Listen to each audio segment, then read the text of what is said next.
Well, hey there, darlings. This is Dahlia, and today I've got another story for y'all. This one might be across the pond if Roger's guess is correct. I feel this one might get a little creepy crawly, if you catch my meaning. The envelope seems to be deteriorated by some kind of mold or something similar, so fair warning. Speaking of that, Roger! Did you touch the envelope when you put it on my desk? Hell no. Use the gloves you told me about when it popped into existence. Good. This one might be able to stick around. Huh. Sorry about that, darlings. Let's get into this one, shall we? Dear Miss LeBeau, I'm writing to you so I'm not alone. I think so, anyway. I don't expect you to help me. Honestly, I don't expect you to be able to help me. I needed someone to talk to. I needed someone to listen. I can't talk to anyone else about this. My mother used to be my confidant and everything, but anymore, I can't talk about it with her. She has a weak heart, you see. I don't want to frighten her and then not have her anymore. It wasn't bad until I started talking and she couldn't hear me. She could only hear him. That's when she began to get scared. She tried to hide it for me, but whenever I tried to talk about what I heard, what I hear every day, he would start shouting instead, and suddenly I wasn't the only one who could hear him. No one else can remember him, though, when he's done screaming. You can't understand how difficult it's been. I worry, you see, about writing you. I hope that he won't start screaming at you too, but I have hope that you'll be able to block him out. Forgive me if that's presumptuous of me, but you seem the sort that knows how. I tried writing a friend of mine, and he called, asked why I would send something like that, then promptly forgot what we were talking about. I tried writing out what was happening to me to my mother, and he'd scream. They both became so frightened for me. I hope I never see that look on my mother's face again. I suppose I should start when he came into my life, shouldn't I? It's all my fault, really. I won't blame anyone else. It was all my doing. It began with my mother, actually. She got very sick, and I didn't know what to do or where to take her. I lived on my own in Brighton before that, but I moved back home to be with Mum. I'm an editor, you see, so I wasn't concerned about my job, as I can work from anywhere.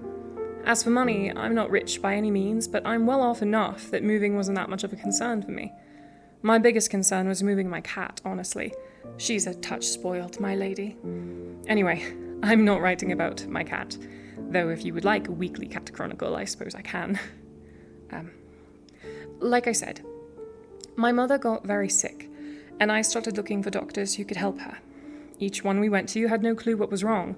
A few were convinced it was all my mother's head. My father died a year ago, and whenever the doctors would become aware of that, they became convinced that she was lonely, that her body was doing it to itself, like it was all some bid for attention. Useless, the lot of them, honestly. My mother has been in and out of hospitals her entire life, and when my father was alive, he would go with her. The doctors had no problem listening to her then. It's very frustrating. My mother wasn't worried, but her health was getting worse every day. It finally got to the point where she could barely walk around the house without needing to sit down, simply because she couldn't breathe. I was scared. I was terrified, really. I don't have much in the way of family. She's all I have left. She's only 50 years old. But then, my father was only 54 when he passed, so I suppose age doesn't really factor in all that heavily. Though, before this bout, she was healthy. She would take the dog, Winston, for daily walks multiple times a day. She still jogged. She's always eaten well. So it honestly came as a shock when she fainted the first time. She called me after it happened, told me not to panic, and I didn't, not really, until it happened a third time, and a fourth, then a fifth. Then I got a call from a neighbour that Winston had run up to the house, barking like crazy, and led her to my mother, who had fainted on the side of the lake. That's when I moved home. I didn't know what to do about it until a friend of mine asked how old our house was. It's fairly old. It belonged to my great-grandparents before my parents moved in when they had me. So I told them, and they said I should check the walls for any kind of mold or unusual growth that could affect the air quality. They said that their grandmother had similar symptoms as my mother until the house was inspected and they found black mold was growing behind her bath. That was the first bit of hope I'd had in a while. So I put on my gloves, put on a mask, and started gutting the house.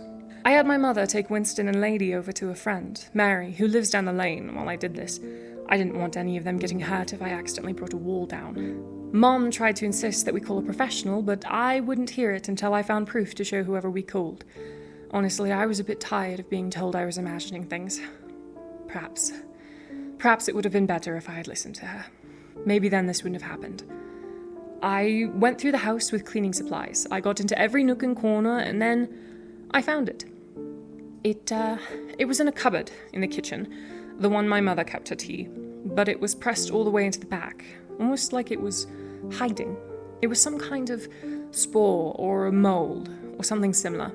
So I opened some windows and grabbed a plastic container, thinking I could maybe get a sample of it before calling in the cavalry.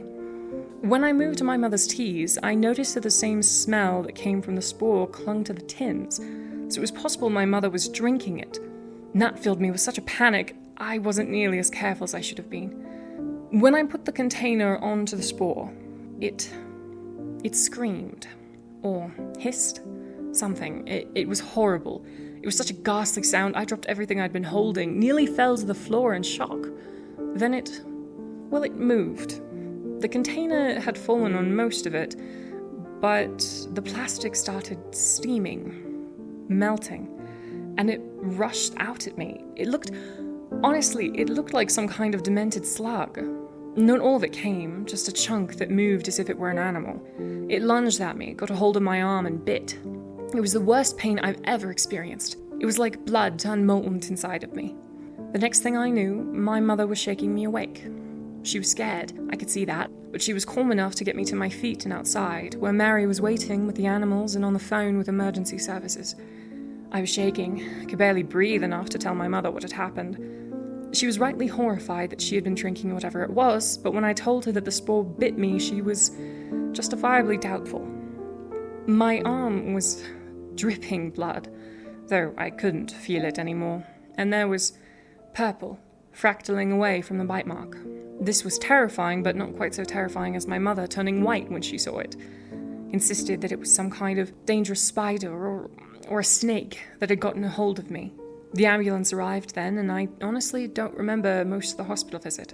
Fortunately, they were able to take a sample from the spore, and my mother was treated within the week. We had cleaners come to the house, and apparently the thing had taken over the wall in the kitchen. But no one could tell me what bit me, and it was largely thought that I had been so frightened by some kind of burrowing creature that I didn't know what I saw. I know what I saw. I know that the spore moved. I know it wasn't just some bug.